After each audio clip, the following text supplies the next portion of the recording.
Hello everyone, কেমন আছো সবাই? আশা করছি সবাই ভীষণ ভালো আছো আর আমিও খুব ভালো আছি। তো বছরের প্রথম দিনটা আমার কেমনভাবে কাটলো সেটাই তোমাদের সাথে আজকে শেয়ার করব এই ব্লগটার মাধ্যমে। তো চলো ভিডিওটা দেখতে থাকো। আর সকালে উঠে পড়েছি, প্রায় বাজে তখন 6:30টার মতো। তো বাইরের দিকটা বেরিয়ে দেখলাম বাইরে প্রচুর কুয়াশা আর বাইরে প্রচুর ঠান্ডা হাওয়াও দিচ্ছে। আর এই উইন্টার সিজনে সকালের দিকটা তো ঘুম থেকে উঠতেই ইচ্ছা করে না, বাইরে এতটাই ঠান্ডা থাকে। আমি যখন সকালবেলা ঘুম থেকে উঠে বারান্দার দিকে গেটটা খুলে একবার বারান্দায় যাই, তখন দেখি বাইরে প্রচুর ঠান্ডা হাওয়া দিচ্ছে। তো এত ঠান্ডা দেখে আমি তো সব জানলা কপাট দিয়ে দিই আর বাইরে তখন একদমই বেরোই না। তো যাই হোক, সকালবেলা আজকে ঘুম থেকে উঠেই প্রথমেই আগে ঘরটা সাফ করে নিলাম আর তারপরে ঘরদোরটা এখন মপিং করে নিচ্ছি। আর বাইরে যেহেতু প্রচন্ড ঠান্ডা আছে সেই জন্য জানলা কপাট বন্ধ আছে আর সেই জন্য ঘরের ভেতরটা পুরো অন্ধকার হয়ে গিয়েছিল। লাইট জ্বেলেই এখন আমি ঘরদোরের কাজটা সেরে নিচ্ছি। ঘরদোর পরিষ্কার করার পর আমি নিজে একটু ফ্রেশ হয়ে নেব আর তারপরে নিজের সাথে একটু সময় কাটাই সকালের দিকটাই আমি, কারণ সারা দিন যেহেতু ব্যস্ত থাকি, এটা ওটা সেটা করি, তাই সকালবেলার দিকটা একটু যোগব্যায়াম করে থাকি, নিজের সাথে সময় কাটাই যতটা পারি। আমি মনে করি সকালবেলাটা আমি আমার মনকে যেরকমভাবে বোঝাবো আমার সারা দিনটা সেরমভাবেই কাটবে। তো সেই জন্যই সকাল থেকেই আমি একটু বেশি এনার্জেটিক ফিল নিয়ে নিই, যাতে আমার সারা দিনটা আমি এনার্জি নিয়ে কাজ করতে পারি। তো সকালবেলা ঘরদোরের কাজটা সেরে নিয়েছি আর নিজেও একটু ফ্রেশ হয়ে নিয়েছি আর তারপরে চলে এসেছি আমার ঘরের বারান্দায়। আমার ঘরের বারান্দাটা হচ্ছে এমন জায়গা যেখান থেকে বাইরের লোকজন কিংবা রাস্তায় যারা যাচ্ছে তাদেরকে দেখা যায়। তো ওখানে বসে আমার ভীষণই সময় কাটাতে ভালো লাগে। আর তারপরে চলে এলাম ছাদে গাছগুলো দেখতে। তো গাছগুলোতে এসে দেখলাম এই গাছটা একটু ফুল ফুটে গেছে আর এই গাছের কুঁড়িগুলোতে দেখো ফুল ফুটতে শুরু করে দিয়েছে। তো সব গাছগুলোতে এখন অল্প করে একটু জল দিয়ে দিচ্ছি। আর ছাদে এসে দেখলাম প্রচণ্ড ঠান্ডা হাওয়া দিচ্ছে এত, তো তাড়াতাড়ি করে গাছে জল দিয়ে আমি আবার নিচে চলে যাব। যেহেতু আমি একটু নেচার প্রেমী, সেই জন্য প্রকৃতির সাথে টাইম কাটাতেই হোক কিংবা গাছেদের সাথেই টাইম কাটাতে হোক না কেন, আমার তো ভীষণই ভালো লাগে আর নিজের মনটাও অনেকটা ভালো হয়ে যায়। আমাদের এখানে এখন রাস্তাতে মাটি খোলা হচ্ছে, এই যে রাস্তায় দেখতে পাচ্ছ কতটা মাটি খুলে দিয়েছে, কারণ এখানে এখন জলের পাইপ লাইন হবে, সেই জন্য এতখানি মাটি খোলা হয়েছে আর সেই জন্য তো যাতায়াতের ভীষণই প্রবলেম হচ্ছে। ছাদ থেকে এবার আমি নিচে চলে এলাম আর ছাদে যেহেতু প্রচণ্ড কুয়াশা ছিল আর ভীষণই ঠান্ডা হাওয়া বইছিল, সেই জন্যই ছাদেতে আর বেশিক্ষণ টাইম কাটালাম না। তো আমার ঘরের বারান্দায় এখন চলে এলাম আর এখানে বসে একটু যোগব্যায়াম করে নিলাম, যেহেতু এখানে একটু ঠান্ডাটা কম আছে আর বাইরে তো প্রচণ্ড ঠান্ডা, সেই জন্যই ছাদে বসে একদমই যোগব্যায়াম করা যাবে না। তো এখানে যোগব্যায়ামটা কমপ্লিট করে নেব আর তারপরে আমি একটু বইটা নিয়ে বসবো। আজকে ভাবছি ইংলিশ ক্লাসটা করব।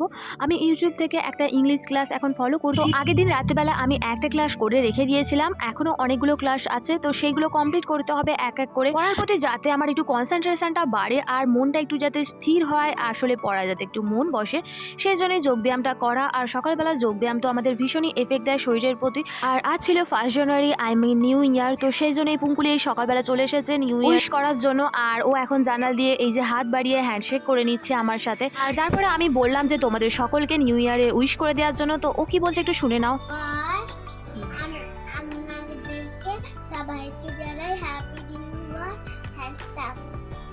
ऐसा করো না, ওর সাথে সবাই হ্যান্ডশেক করে নাও।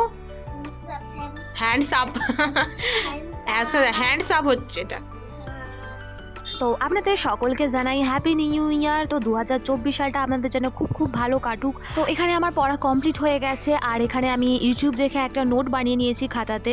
এখানে 2-3 পেজের নোটটা হয়েছে আর বাদ বাকি ক্লাসটা আবার পরে করব। বাইরের দিকে যেহেতু প্রচণ্ড ঠান্ডা, সেই জন্য ভাবলাম ঘর থেকে আজকে বাইরেই বেরোবো না, কিন্তু যেহেতু অনেকটা বেলা হয়ে যাচ্ছে, আবার বেলা হলে স্নান করতে তো আমার একদমই ইচ্ছা করে না, তাই আমি সকাল সকাল স্নানটা সেরে নিয়েছি। আর স্নান টান সেরে আমি টিফিন নিয়ে চলে এসেছি ছাদে খাওয়ার জন্য। তো টিফিনটা খেয়ে নিয়েছি আর তারপরে চলে এলাম আনাজ কাটার জন্য। তো আজকে রান্না হবে লাউ পালং শাক দিয়ে চচ্চড়ি হবে আর মূলো দিয়ে আর বেগুন দিয়ে চিংড়ি মাছ দিয়ে টক হবে আর হবে চিকেন। তো এখন আমি বসেছি লাউ পালং শাকের চচ্চড়ির জন্য যে সকল আনাজপাতি লাগবে সেগুলো কাটার জন্য। তো এখানে পালং শাকটা কাটা হয়ে গেছে আর তারপরে মূলো বেগুন সব কিছু এক এক করে আমি কেটে দিচ্ছি। আর শাশুড়ি মা এখন এই চচ্চড়িটা উনানেই করে ফেলবেন আর তারপরে আমি চলে যাব গ্যাসে চিকেনটা করার জন্য।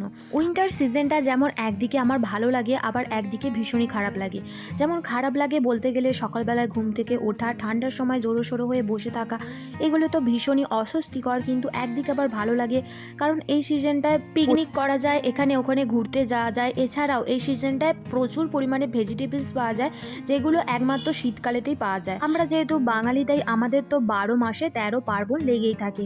আবার শীতকাল বলে কথা, শীতকালে তো সারা শীতকালটা জুড়ে অনুষ্ঠান তো লেগেই থাকে। শীতকালের কিছু স্পেসিফিক খাবার আছে যেগুলো আমার ভীষণই পছন্দ হয়, যেমন নলেন গুড়। তো নলেন গুড় দিয়ে যে কোনো খাবার, ধরুন সেটা হতে পারে নলেন গুড়ের পায়েস, সন্দেশ, মিষ্টি, অথবা মোয়া নলেন গুড় দিয়ে, তো এইসব জিনিসগুলো, অথবা পিঠে, যে কোনো ধরনের পিঠে শীতকালে তো আমার ভীষণই ভালো লাগে। অ্যাকচুয়ালি শীতকালটা হচ্ছে পুরো এনজয়পূর্ণ একটা সিজন, আর চলো এনজয় তো করতে হয়, কিন্তু একটু ঠান্ডায় জোরোসোরো হয়ে যায় মাঝে মাঝে, সেটা কোনো ব্যাপার না। তো যাই হোক, এখানে আমার আনাজপাতিটা কাটা হয়ে গেছে, আর তারপর এখন চিকেনের জন্য যে আলুগুলো দেবো সেই আলুগুলো এখন ভেজে নিচ্ছি। তো কড়াইয়ের মধ্যে তেল দিয়ে অল্প পরিমাণে হলুদ দিয়ে দিয়েছি আলুটা দেওয়ার আগে, কারণ আলুর মধ্যে যে জলটা আছে যাতে সেইটা না ছেটকায়। তো আলুটা ভাজা হয়ে গেছে, তুলে নিলাম, আর তারপরে যে তেলটা ছিল কড়ার মধ্যে তার মধ্যে দিয়ে দিলাম 2টো তেজপাতা আর 2টো শুকনো লঙ্কা, কয়েকটা কাঁচা লঙ্কা সেটাও দিয়ে দিলাম। তারপরে অল্প পরিমাণে চিনি অ্যাড করে দিলাম, আর চিনিটা এখন একটু ক্যারামেলাইজ করে নেব, যাতে পেঁয়াজটা দেওয়ার পর পেঁয়াজের কালারটা একটু ব্রাউন টাইপের আসে। তো যাই হোক, এখানে মশলাপাতিগুলো আমি একটু সাইড করে দিয়েছি, আর তারপরে গোটা গরম মশলা দিয়ে দিলাম, আর কিছুটা গোটা জিরে অ্যাড করে দিলাম। হালকা আছে এগুলো একটু ভেজে নিয়েছি, আর তারপরে দিয়ে দিলাম কোচানো পেঁয়াজ। এবার পেঁয়াজটা সব কিছুর সাথে ভালো করে মিশিয়ে নিচ্ছি, আর পেঁয়াজটার মধ্যে কিছুটা নুনও আমি অ্যাড করে দিয়েছি যাতে পেঁয়াজটা তাড়াতাড়ি গলে যায়। তো পেঁয়াজটা মোটামুটি ভাজা হয়ে গেছে, তারপরে এর মধ্যে অ্যাড করে দিলাম টমেটো কুচি, আর টমেটোটা যাতে তাড়াতাড়ি গলে যায় সেই জন্য অল্প পরিমাণে নুন আমি এতে অ্যাড করে দিয়েছি, যেটা অফ ক্যামেরা। তারপরে এর মধ্যে অ্যাড করে দিলাম 1 চামচ রসুন বাটা আর 1 চামচ আদা বাটা। তো মশলা দুটো এবার ভালো করে একটু ভেজে নিলাম, আর তারপরে সমস্ত মশলা একসাথে কষিয়ে নেব। তো মশলাপাতিগুলো একটু কষিয়ে নিয়েছি, তারপর এর মধ্যে কিছু গুঁড়ো মশলা আমি অ্যাড করব এক এক করে। তো প্রথমেই আমি দিয়ে দেবো কিছুটা লঙ্কার গুঁড়ো, যেহেতু আমি এতে অনেকগুলো কাঁচা লঙ্কা দিয়েছি আর শুকনো লঙ্কাও দেওয়া হয়েছে, সেই জন্যই লঙ্কার গুঁড়োটা আমি বেশি দেবো না, তো একটু পরিমাণ মতো দিয়েছি। আর তারপরে দিয়ে দিলাম কিছুটা ধনে গুঁড়ো, আর ধনে গুঁড়োটাও একটু অল্প পরিমাণেই দিয়েছি এখন। আর তারপরে অ্যাড করে দিলাম খানিকটা হলুদ গুঁড়ো, যেটা কালারের জন্য। মশলাপাতিগুলো যাতে বেশি না পুড়ে যায়, তো তার জন্য সামান্য পরিমাণে জল অ্যাড করে দিয়েছি, আর তারপরে সমস্ত মশলাপাতি ভালো করে কষিয়ে নিয়েছি। আর হ্যাঁ, এতে কিছুটা ধনে পাতাও আমি অ্যাড করে দিয়েছি, কাঁচা কিছুটা ধনে পাতা আমি এতে অ্যাড করে দিয়েছি যাতে মশলার ফ্লেভারটা একটু ভালো আসে। আর তারপরে অ্যাড করে দিলাম ফ্যাটানো টক দই, যেটা নুন দিয়ে আমি আগে থাকতেই ফেটিয়ে রেখে দিয়েছিলাম। আর তারপরে মাংসের পিসগুলো এক এক করে আমি দিয়ে দিচ্ছি। তো সমস্ত মাংসের সাথে মশলাটা আমি ভালো করে এখানে মিশিয়ে দিলাম, আর এটা কষাবো মিনিমাম 10 থেকে 15 মিনিট। আর এটা যেহেতু দেশি মুরগির মাংস, সেই জন্যই এটা সেদ্ধ হতে অনেকটা টাইম লাগবে। তো এটা আমি প্রথমে ভেবেছিলাম কড়াতেই হয়ে যাবে, কিন্তু এটা অনেকক্ষণ ধরে হচ্ছিল, কিন্তু কড়াতে একদমই হচ্ছিল না। তো তার জন্য মাংসের মধ্যে যে আলুগুলো আছে সেইগুলো যাতে গলে না যায়, আলুগুলো তুলে নিলাম, আর তারপরে বাদবাকি সব মাংসটা প্রেসারের মধ্যে দিয়ে কুক হতে দিলাম। তো 3 থেকে 4টে সিটি পড়েছে, তারপরে মাংসটা নামিয়ে নিয়েছি। আর হ্যাঁ, সাই গরম মশলা ছড়িয়ে মাংসটা সার্ভ করে দিয়েছিলাম, এর পরের মাংসের ভিডিওটা আর কন্টিনিউ করা হয়নি। তো যাই হোক, তারপরে সন্ধ্যের দিকে সুরজ বলল কচুরি খাবে। এখন বাজে 8:30টার মতো, আর ভীষণই টায়ার্ড ফিল হচ্ছিল আমার, ভাবছিলাম একটু শুতে যাব, কিন্তু সুরজ বলল যে কচুরি খাবে। তো সেই জন্যে আমি আবার ঘরে যে কটা মটরশুঁটি ছিল সেইগুলো ছাড়াতে বসে পড়লাম। আমি কিছুটা মটরশুঁটি ছাড়াচ্ছিলাম, আর তারপর সুরজ বাজার থেকে কিছুটা পরিমাণ মটরশুঁটি আবার কিনে নিয়ে চলে এসেছিল। তো এখানে অনেকটাই মটরশুঁটি মোটামুটি ছাড়ানো হয়ে গেছে আমাদের। আর মটরশুঁটির কচুরির সাথে ও বলল আলু কষা খাবে, তো সেই জন্যই আবার কয়েকটা আলু ছাড়াতে আমি বসেছিলাম। তো তারপরে সুরজ বলল আমি আলুগুলো ছাড়িয়ে নিচ্ছি, তুমি ততক্ষণ এক কাজ করো, মটরশুঁটিগুলো তুমি পেস্ট করে নাও। আমি সুরজকে বাজার থেকে কিছুটা হিং আনতে বলেছিলাম, মটরশুঁটির কচুরির মধ্যে কিছুটা হিং দিলে স্বাদটা আরও বেড়ে যাবে। তো এখন আমি মটরশুঁটিগুলো মিক্সির জারের মধ্যে দিয়ে পেস্ট করে নেবো। এই মটরশুঁটিগুলোর সাথে 2টো কাঁচা লঙ্কাও দিয়ে দিয়েছিলাম যাতে ঝালটা ঠিকঠাক হয়ে যায়, তবে এতে অনেকে শুকনো লঙ্কাও দিয়ে থাকে। আর আদার যদি বাটা না থাকে, এতে কয়েকটা আদার টুকরো দিয়ে দিলে সব কিছু একসাথে পেস্ট হয়ে যায় ভালো। তো যেহেতু আমাদের ঘরে আদা বাটা আছে, সেই জন্যই আমি আদার টুকরোটা দিলাম। যেখানে আলুটা কেটে দিয়েছে, আর আলুটা এখানে আমি বয়েলের জন্য দিয়ে দিলাম জলেতে। তো আলুটা একটু বয়েল হয়ে যাক, আর ততক্ষণে মটরশুঁটির পেস্টটা আছে সেটা এখন একটু ভালো করে কষিয়ে নেওয়া যাক। তো তার জন্য কড়াতে কিছুটা পরিমাণ তেল অ্যাড করে দেওয়া হয়েছে, আর তার মধ্যে কালো জিরে আর আদা বাটা দিয়ে দেওয়া হয়েছে। তারপর এর মধ্যে মটরশুঁটির পেস্টটা দিয়ে দেওয়া হলো, আর তারপর সব কিছু একসাথে ভালো করে কষিয়ে নেওয়া হচ্ছে খানিকক্ষণ। আর তারপর এর মধ্যে অ্যাড করে দেওয়া হলো পরিমাণ মতো চিনি, নুন, আর হিংটা আমি আগে থাকতেই জলেতে একটু ভিজিয়ে রেখে দিয়েছি, তো সেটা নামাবার আগে মটরশুঁটির এই পেস্টটার মধ্যে দিয়ে দেবো। তো এখন এই পুরটা ভালো করে আবার কষিয়ে নেওয়া হবে যাতে একটু টাইট টাইট মতো হয়ে যায়। নামাবার আগে হিং দিয়ে মটরশুঁটির যে পেস্টটা আছে সেটা নামিয়ে নেওয়া হয়েছে। তো পুরটা এখানে মোটামুটি আমাদের রেডি হয়ে গেছে। আলু কষার জন্য সুরজ এখানে কড়াতে তেল দিয়ে শুকনো লঙ্কা, তেজপাতা, জিরে, কাঁচা লঙ্কা, আদা, রসুন, পেঁয়াজ, কিছু গুঁড়ো মশলা, টমেটো, মটরশুঁটি, তো সব কিছু মশলা মশলাপাতি দিয়ে আলু কষাটা এখানে বসিয়ে দিয়েছে।